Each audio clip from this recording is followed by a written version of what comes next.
Buenas tardes, hermanos. ¿Cómo están? ¿Cómo los trata el frío? ¿Bien? Muy bien. Qué bueno que pues ya el solecito está saliendo. Y bueno, como mencionábamos hace unas semanas, se han estado cerrando ciclos, el año está por terminar. La semana pasada terminamos un ciclo con el libro de Éxodo, hemos terminado el estudio de ese libro y el día de hoy estaremos terminando otra serie, otro ciclo que es el ciclo de estudios acerca de la familia. A lo largo del año hemos hablado acerca de la importancia de la familia, de que el Señor fue quien diseñó a la familia. Entonces, pues vamos a iniciar con el estudio del día de hoy, que se refiere a la adoración familiar. Es el tema que vamos a tocar en esta tarde ya. Ok. Adoración familiar. ¿Qué es la adoración? Creo que es una buena pregunta. ¿Qué es la adoración? Y en este caso, en nuestro contexto, ¿qué es la adoración cristiana? Vamos a leer una pequeña definición acerca de esto. Adoración cristiana se define como la atribución de honra y dignidad a Dios. La adoración se entiende de manera más completa como la interrelación entre la acción divina y la respuesta humana. Como que muy técnico el tema, pero lo podemos resumir a lo siguiente. La adoración es la respuesta humana ante la revelación personal de Dios.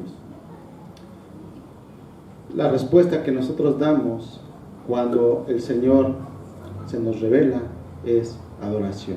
Y vamos a ver por qué. Entonces, ¿cómo tiene su inicio la adoración? ¿Cómo inicia la adoración? Bueno, sabemos que por nosotros mismos nunca buscaremos del Señor, nunca buscaremos sus cosas, nunca trataremos de acercarnos a Él. Es por eso que, como lo dice la definición que acabamos de leer, Él se revela a nosotros. Él es quien tiene el inicio divino. ¿Para qué? Él se revela a nosotros para mostrarnos quién es Él, sus propósitos y cuál es su voluntad. Pero esta revelación es una revelación particular, porque como sabemos, el Señor se ha revelado a toda la humanidad de una manera general. ¿Cómo? A través de la creación. Todo lo que podemos ver, tocar, oler, es creación de Él. Es lo que se conoce como la revelación general. Pero la adoración no parte de esta revelación, sino de la revelación especial, que es a través de su palabra viva, que es nuestro Señor Jesucristo, y de la palabra escrita, que es su palabra que tenemos cada uno de nosotros aquí.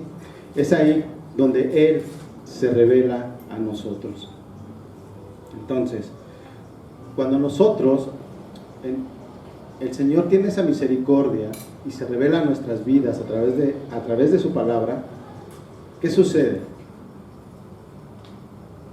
Hay una reacción, algo pasa en nosotros. Vemos a Jesús, vemos la obra de Jesús, vemos lo que Él ha hecho por nosotros. Y ese momento se empieza a formar un vínculo, una relación. No estamos ya más separados del Padre. Ahora tenemos una relación con el Padre por medio de ¿quién? De Jesús. Solamente por medio de Jesús podemos tener una relación con el Padre. Y esta relación tiene ciertas características. En esta relación, nosotros, como hijos ahora de Dios, vamos a rendirle una devoción. Vamos a mostrar nuestra admiración, nuestro respeto. Nos vamos a presentar delante de Él con humildad, en obediencia, con sumisión. Entonces, esto es la respuesta que nosotros damos a esa revelación. Se tiene a esta revelación. Cuando nosotros empezamos a caminar en esta relación con el Señor, podemos hacerla también de varias formas.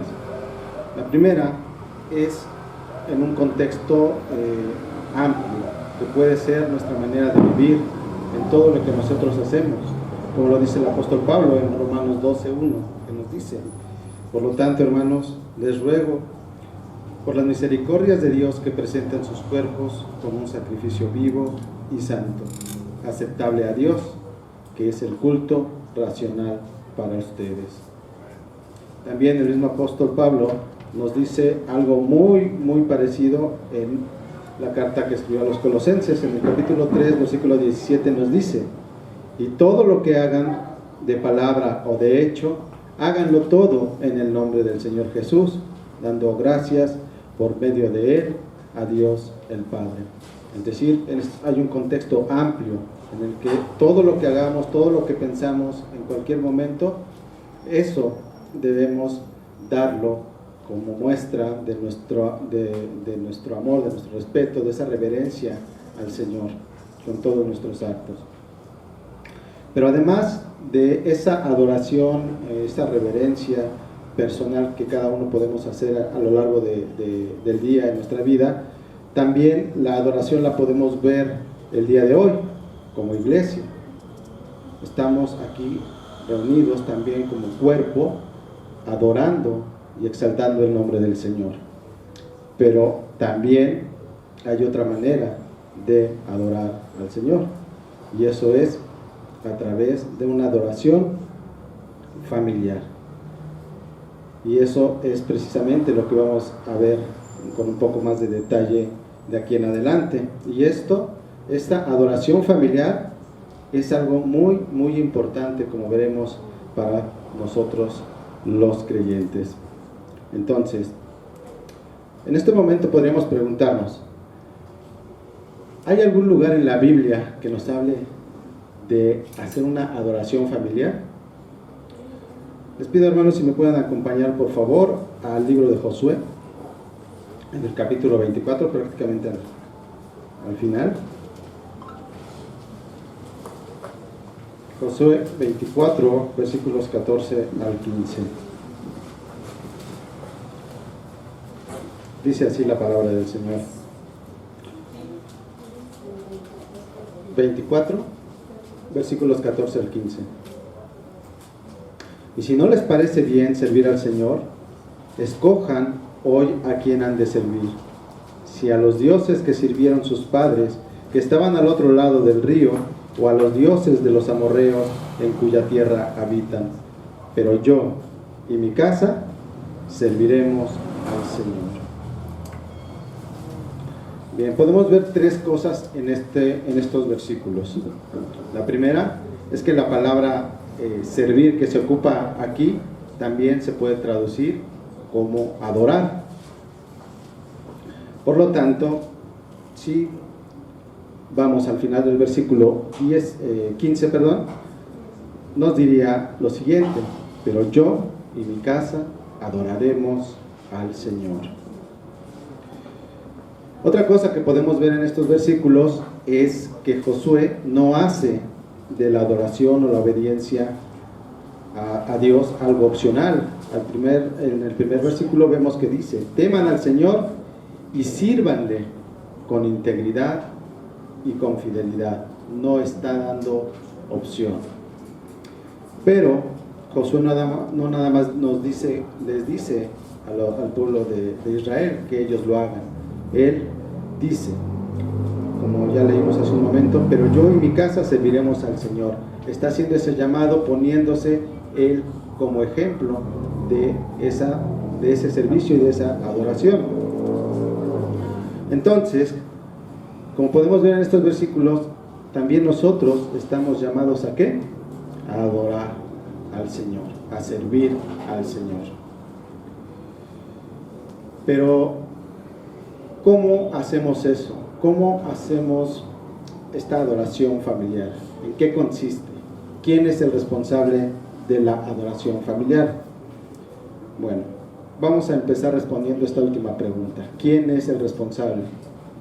Y bueno, esto ya lo hemos hablado en algunos otros estudios.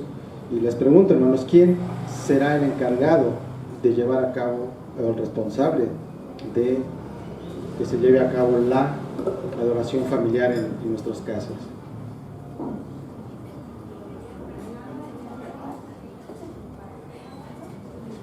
¿No? ¿Quién será el responsable? Así es, la cabeza de la familia. Recordemos que en nuestros estudios, cuando hablábamos acerca de que Dios diseñó la familia, había dado esta responsabilidad al hombre, al varón, de ser la cabeza de la familia, y que eso conlleva muchas responsabilidades, entre las cuales está esta.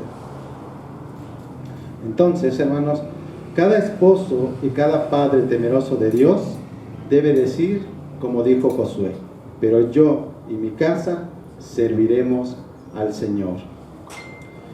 Ok, ahora que ya sabemos quién es el responsable, o recordamos quién es el responsable de la adoración familiar, vamos a las otras preguntas. ¿Cómo hemos de realizar esta adoración? ¿En qué consiste la adoración familiar? Bueno, decíamos al principio que la adoración es una respuesta a la revelación de Dios a nuestras vidas, y que se establece una relación entre Dios y el hombre. Y esta relación, para poder llevarse a cabo, debemos de conocer a quién estamos adorando. ¿Ok? Por lo tanto, algo que incluye la adoración familiar es la lectura e instrucción diaria de la palabra de Dios en nuestras casas. El Señor constantemente nos invita a ir a su palabra, a leerla, a meditarla, a reflexionarla y sobre todo a obedecerla. Y esto lo podemos ver en Deuteronomio capítulo 6, versículos 6 al 7. Dice así la palabra del Señor: estas palabras que yo te mando hoy estarán sobre tu corazón. Versículo 7. Las enseñarás diligentemente a tus hijos y hablarás de ellas cuando te sientes en tu casa y cuando andes por el camino, cuando te acuestes y cuando te levantes. Aquí el Señor nos dice que debemos instruir a nuestra familia, a nuestros hijos, en todo momento, pero también nos dice que en todo lugar, y todo lugar incluye nuestras casas. Así que los padres y los hijos debemos interactuar en nuestra casa, en la lectura, en el aprendizaje de las Escrituras, y debe de ser de manera interactiva, a través de preguntas, a través de respuestas, pero también algo muy importante, como padres y como responsables de nuestra casa, debemos instruir a nuestra familia y llevar lo que hemos aprendido, lo que estamos leyendo, a una aplicación, algo práctico.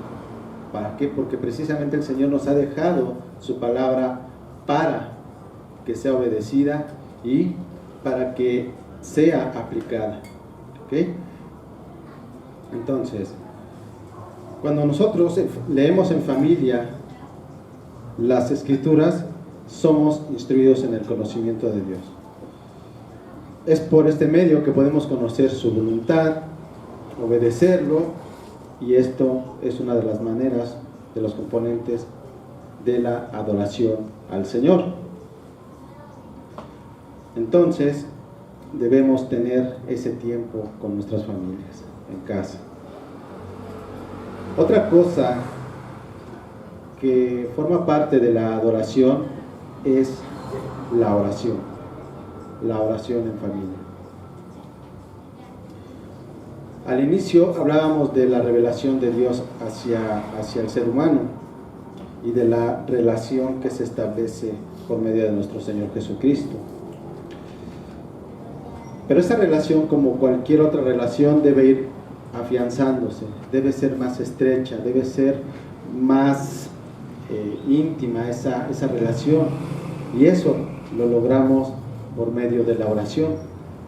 Recordemos, hermanos, que precisamente el camino lo ha abierto nuestro Señor Jesucristo. Hoy podemos tener acceso directamente al Padre, como lo dice el autor de Hebreos en el capítulo 4, Hebreos 4, versículos 15 al 16, nos dice: porque no tenemos un sumo sacerdote que no pueda compadecerse de nuestras flaquezas, sino uno que ha sido tentado en todo como nosotros, pero sin pecado. Por tanto, acerquémonos con confianza al trono de la gracia, para que recibamos misericordia y hallemos gracia para la ayuda oportuna. Vemos aquí, hermanos, en este versículo 16, la importancia de la oración. Cuán importante es la oración en nuestras vidas. Nos dice este versículo que nos acerquemos, ¿para qué? Para recibir misericordia, para recibir gracia y ayuda oportuna. Thomas Brooks, quien fuera un predicador puritano del siglo XVI, dijo: una familia sin oración es como una casa sin techo, abierta y expuesta a todas las tormentas del cielo. Entonces, hermanos, aquí podemos leer y leer la Biblia, escudriñarla, pero si no tenemos esa relación estrecha con Dios por medio de la oración, seremos como esa casa sin techo, abierta y expuesta a cualquier tormenta que pueda venir a nuestra familia. Entonces, el apóstol, Santiago también en el capítulo 5 hace esta mención acerca de la importancia de la oración. Santiago 5, versículo 13, la primera parte, el texto nos dice, hace la pregunta: ¿sufre alguien entre ustedes? La respuesta es breve y concreta: que haga oración. Si estamos pasando dificultades, si estamos sufriendo, si estamos tristes, haga oración. Entonces, hermanos, cuando en familia levantamos nuestras oraciones hacia el Señor, ¿qué sucede? Le estamos adorando también en familia.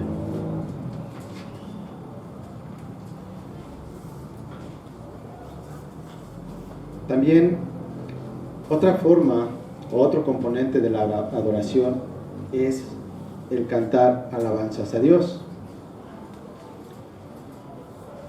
Y las Escrituras también constantemente y frecuentemente nos llaman a hacerlo, a cantar alabanzas al Señor con todo nuestro corazón, como lo dice Efesios capítulo 5, versículo 19.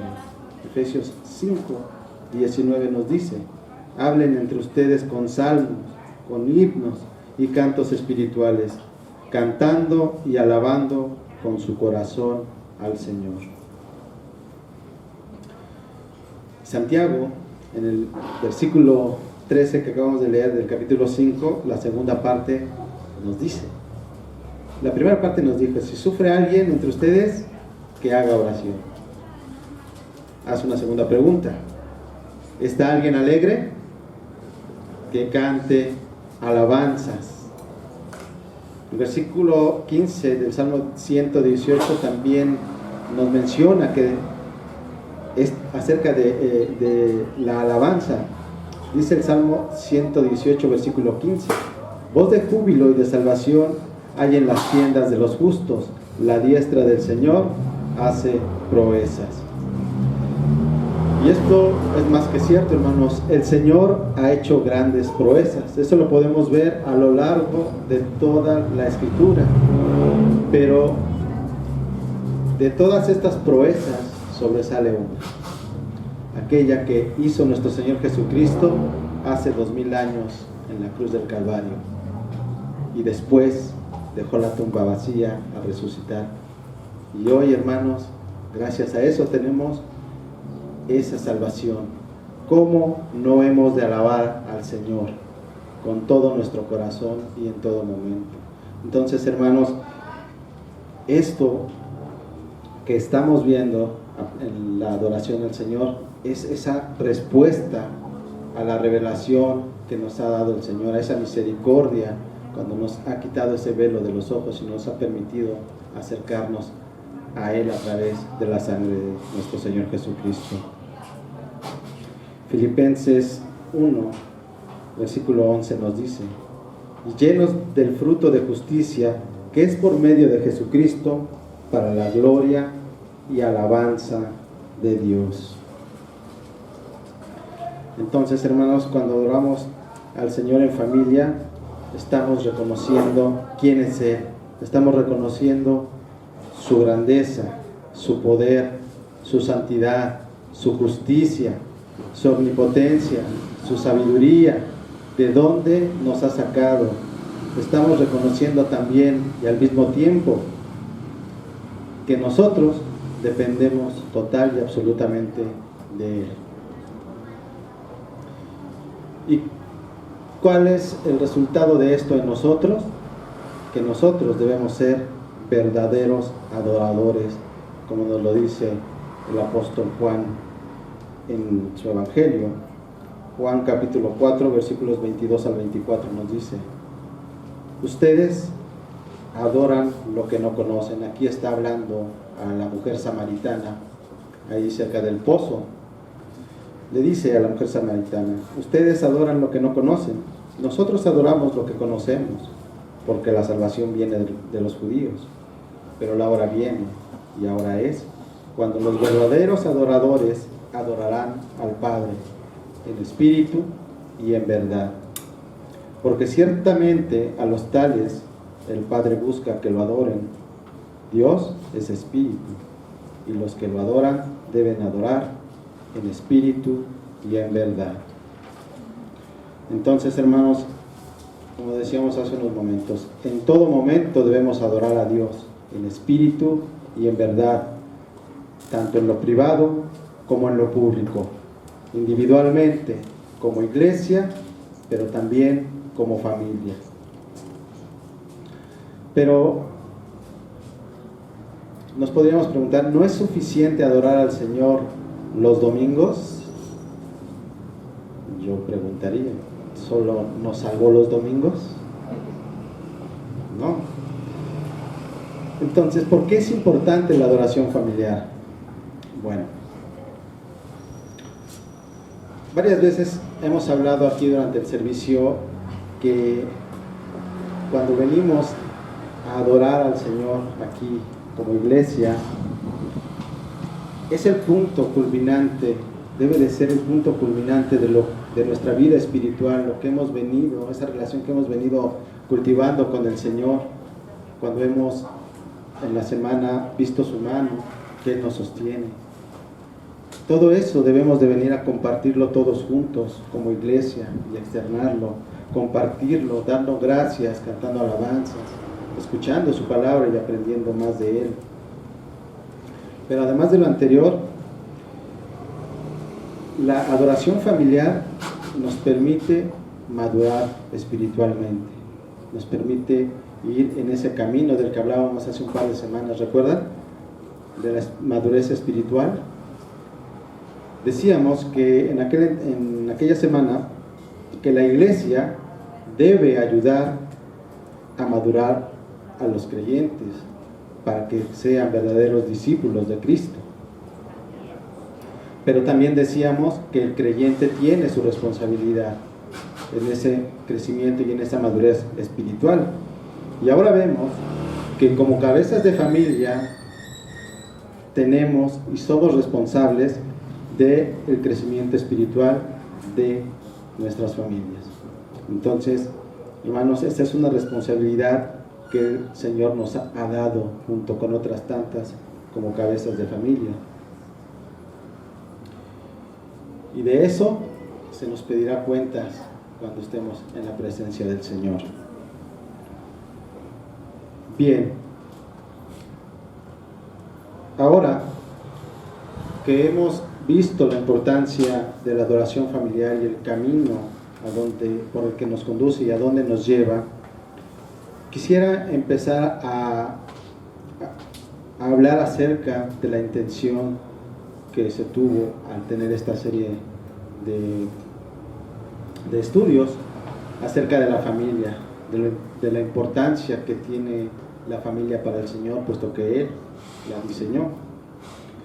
Dios diseñó las familias y en su diseño Él veía que los hijos serían guiados por familias biparentales, es decir, familias con padre y madre, pero sabemos que no es así del todo. Hay familias que carecen de una u otra figura por alguna circunstancia. ¿Qué sucede en esta situación cuando no se tiene esa figura paterna, ya sea que esté ausente físicamente o espiritualmente, que él no sea creyente?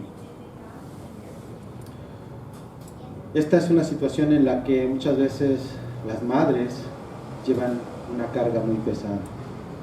Pueden ver esto como una labor muy cansada que las abruma, que son incapaces de realizar este trabajo. Pero cuando se presenta esta situación, hermanas, podemos recurrir siempre a la palabra de Dios.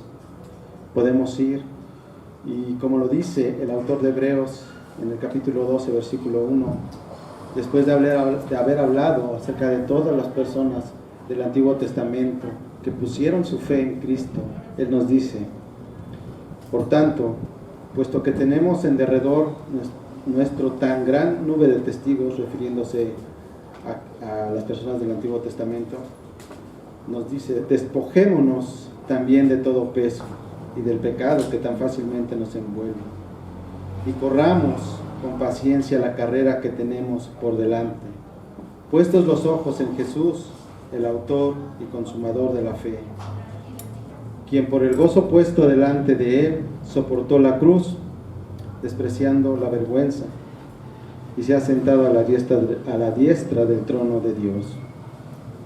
Así que, hermana, cuando te sientas agobiada, que no puedes con esa carga, que es algo muy difícil, despójate de todo peso, dáselo a Jesús. Tus cargas, déjaselas a Él. Y como dice el versículo, corre con paciencia la carrera que tienes por delante. Puestos los ojos en Jesús, porque como lo dice el texto, Jesús sabía lo que iba a padecer en la cruz, sabía el sufrimiento que iba a tener, pero Él siguió, fue adelante, porque Él vio lo que venía. Te veía a ti y a mí siendo salvados por ese sacrificio.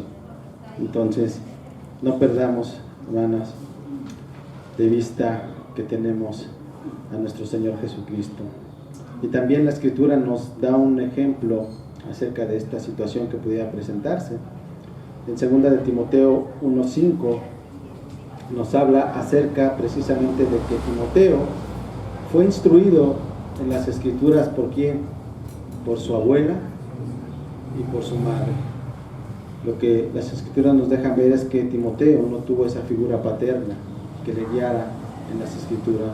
Así que, hermana, tómate de la mano del Señor y prosigue en esa carrera, apuntando siempre a Jesús. Bien.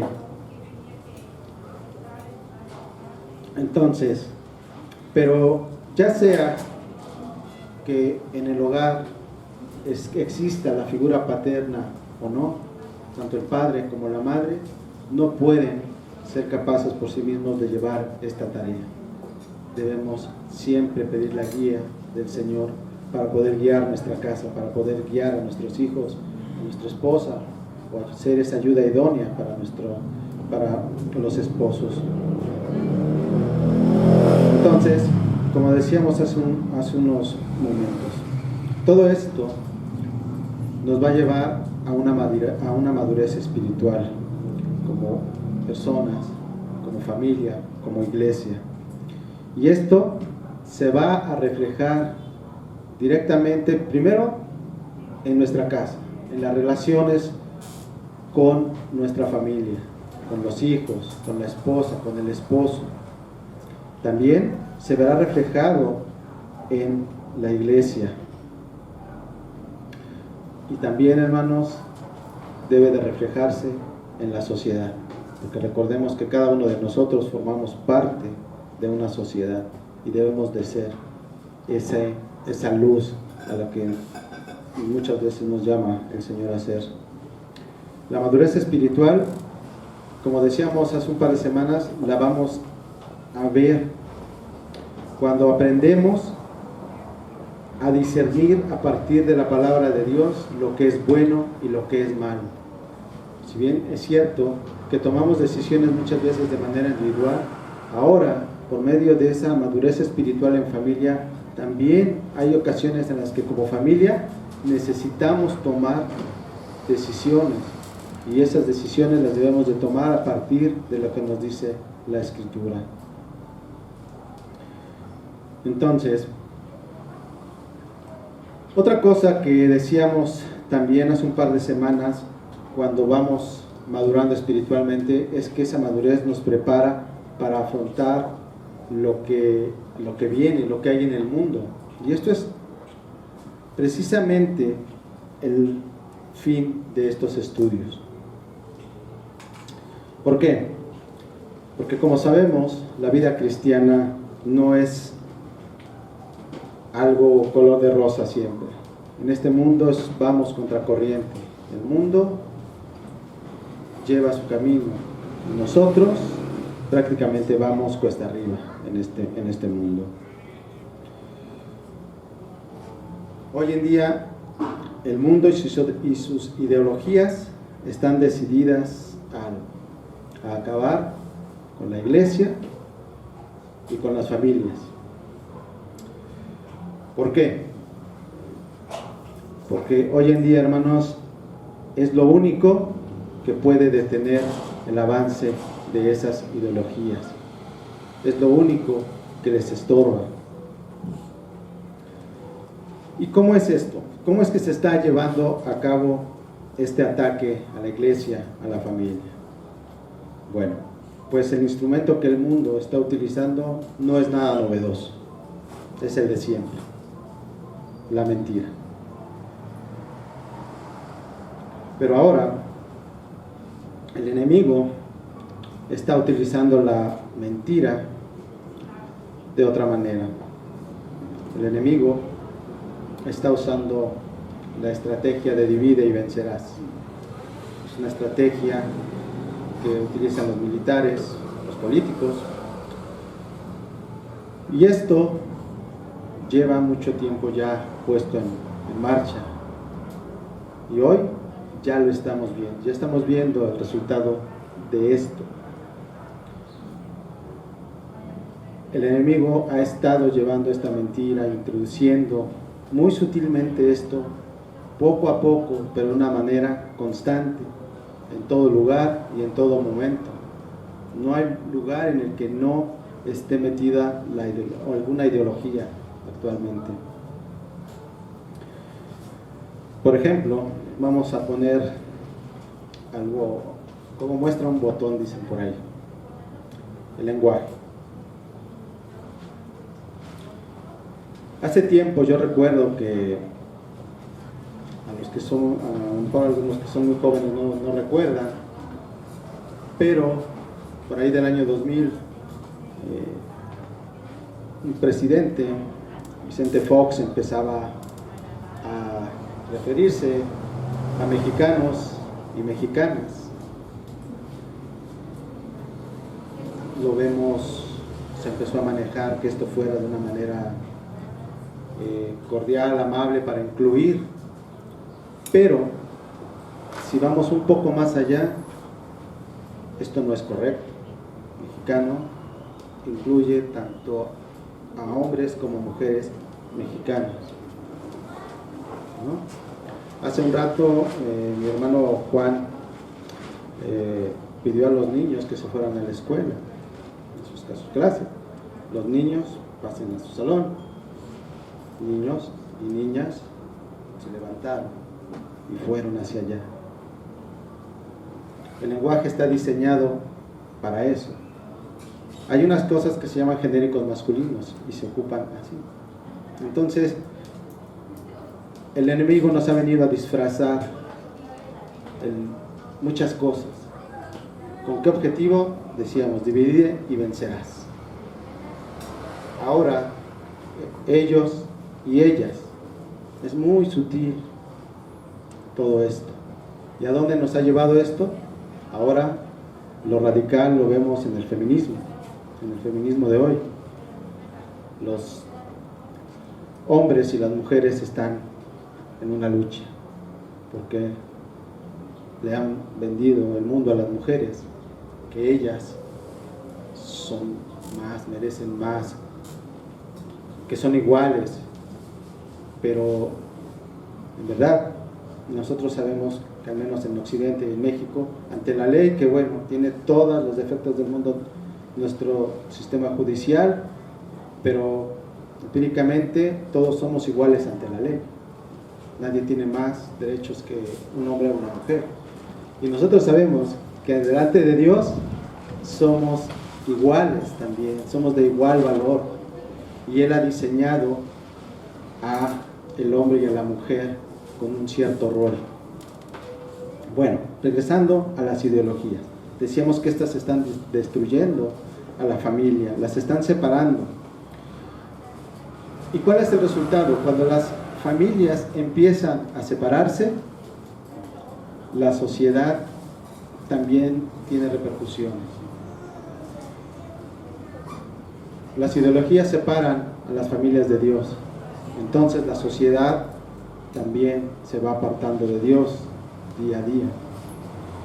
¿Cuál es el resultado de tener o vivir en una sociedad apartada de Dios? Se vive con un con un vacío interior. No hay nada que satisfaga aquello. Siempre puedes tener algo más y siempre vas a querer más. Se han perdido los valores, constantemente se vive en estrés, angustia, soledad, hay un alto índice de divorcios, suicidios, niños abandonados, madres solteras, abortos, jóvenes con enfermedades venéreas, alto índice de deserción escolar, abuso sexual, drogadicción, alcoholismo, ateísmo, racismo, y podríamos seguir.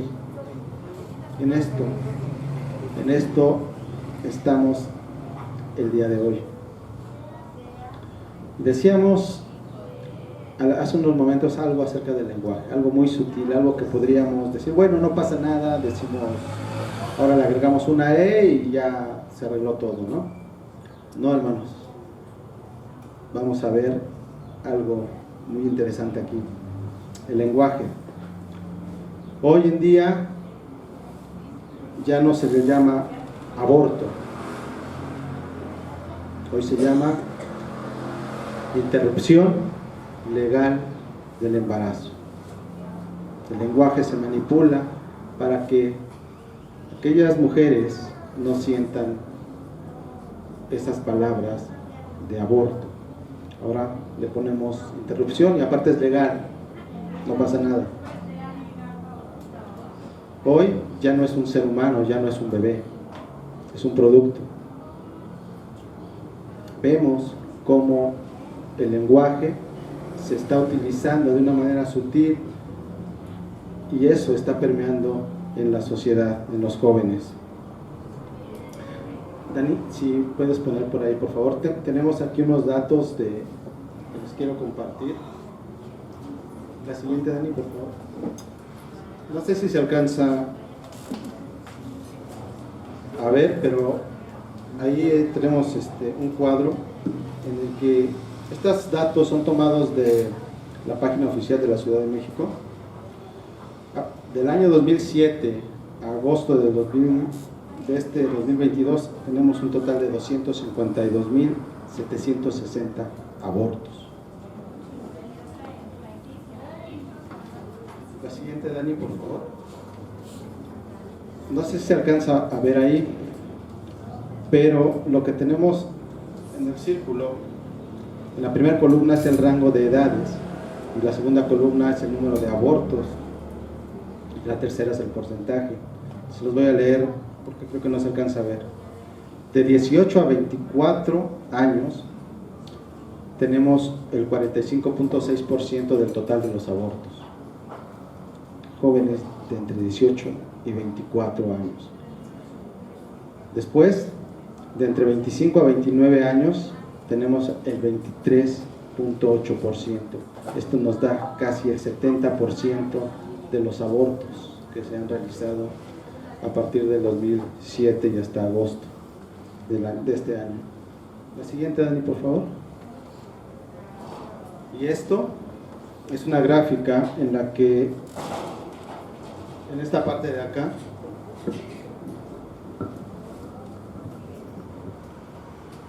el 43% de las mujeres, de las jovencitas que abortan, están cursando preparatoria. En la parte de abajo, el 31% de las niñas cursan secundaria.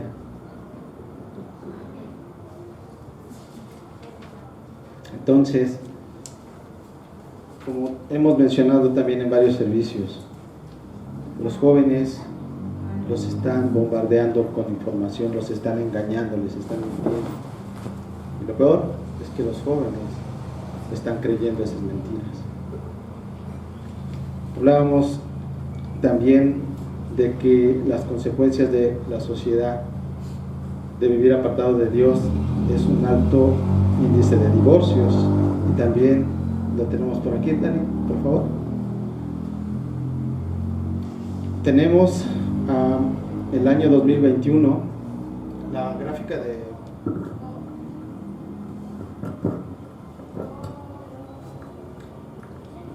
la parte de arriba.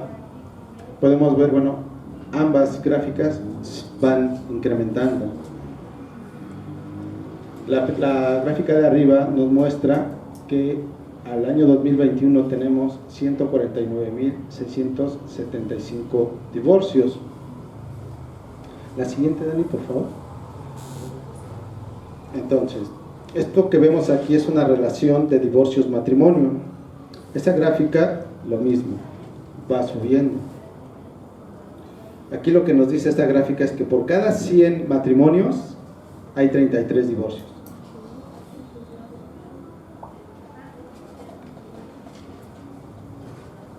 Y aquí viene la consecuencia de esto. La siguiente, Dani, por favor. El 51%, un poquito más del 51% de esos matrimonios que terminan en divorcio tienen hijos.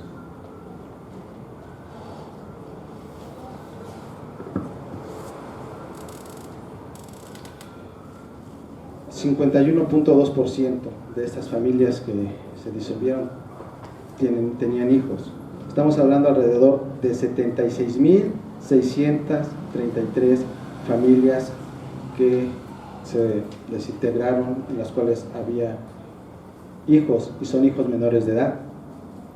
Y esto tiene consecuencias, porque esto tiene una afectación en lo emocional para los jóvenes. Pueden ir a rebeldía, drogadicción, aislamiento, o en casos extremos a suicidios. Y es preocupante porque, ¿podemos pasar a la siguiente, Dani, por favor? La gráfica que está un poquito a la izquierda, la más alta, nos indica el número de años. De 15 a 29 años, es la tasa más alta de suicidios. Los jóvenes son los que más se suicidan. Y estas son las consecuencias que estamos viviendo. Con estos datos, hermanos, como podemos ver, los niños, los jóvenes, son los más afectados de todo esto. Y esto los convierte a ellos en un blanco fácil para que sean moldeados por este mundo. Es por eso, hermanos, que la intención de haber tenido estos estudios acerca de la familia es para que cada uno de nosotros, padres, hijos, esposos, hermanos, veamos a través de la palabra de Dios, de que estemos madurando en la palabra de Dios.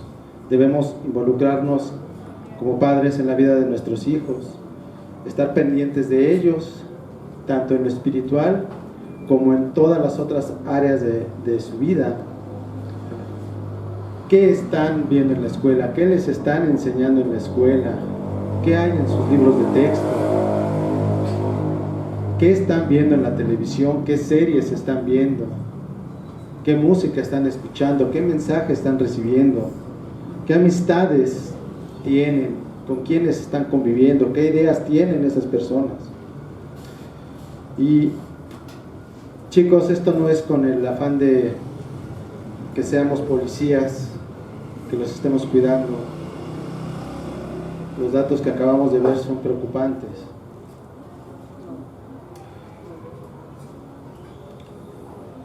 Hace unos meses yo leía una publicación de un apologeta cristiano de Colombia llamado Jonathan Murcia, y él escribió lo siguiente: pueden llamarnos retrógradas, antiguos o primitivos, pero nuestros valores, la educación de nuestra familia, de nuestros hijos, no la define la sociedad o las olas de pensamiento, sino la palabra de Dios. Y eso, hermanos, es algo que como padres debemos tener siempre presente. Ya para terminar, por todo lo anterior, es que debemos poner énfasis en la madurez espiritual de nuestra familia. Debemos seguir el rol que Dios nos ha asignado a cada uno de nosotros como miembros de la familia. Marcos capítulo 13.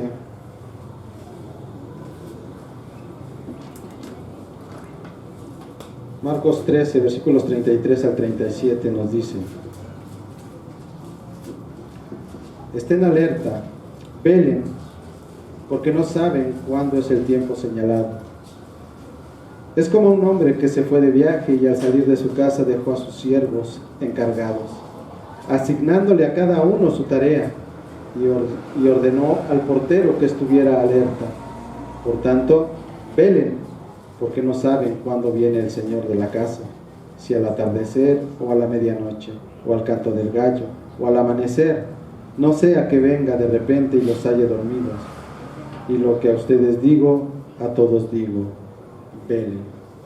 Si bien es cierto que esta parte de la Escritura nos habla acerca de estar preparados para la venida de nuestro Señor Jesucristo, que no sabemos cuándo será, también es un llamado a velar, haciendo lo que a cada uno nos toca como parte de la familia. El Señor nos ha dado su palabra para que ahí sepamos cómo ser un padre, una madre, un esposo, una hija, un hijo, un hermano, un abuelo. Somos responsables de hacer lo que a cada uno nos corresponde, hermanos. Nuestras familias deben estar unidas y el centro de esa unión debe de ser Dios y su cimiento debe de ser Jesús. Hermanos, vayamos a la Escritura, maduremos espiritualmente, levantemos en nuestro hogar eso que se nos ha encomendado, a pelear esa buena batalla por medio de la palabra del Señor. Y para poder salir al mundo, primero nuestra casa debe estar bien firme en Jesús. Vamos a orar, hermanos. Señor, gracias te damos, Padre Santo, por tu palabra, porque tú nos muestras tantas cosas, Señor. Queremos pedirte, Señor, que nos dé sabiduría, que todo obstáculo, Señor, sea quitado de nosotros y que veamos la situación que hay en el mundo, Señor. Ayúdanos a buscar siempre de ti en todo momento, individualmente, como familia, como iglesia, Señor, a ser obedientes a ti, Señor. Y Ayúdanos, Padre, a poder ser esa luz en este mundo que está en tinieblas. Nos ponemos en tus manos, Padre, y te damos gracias por tu palabra. En el nombre de tu Hijo Jesús. Amén.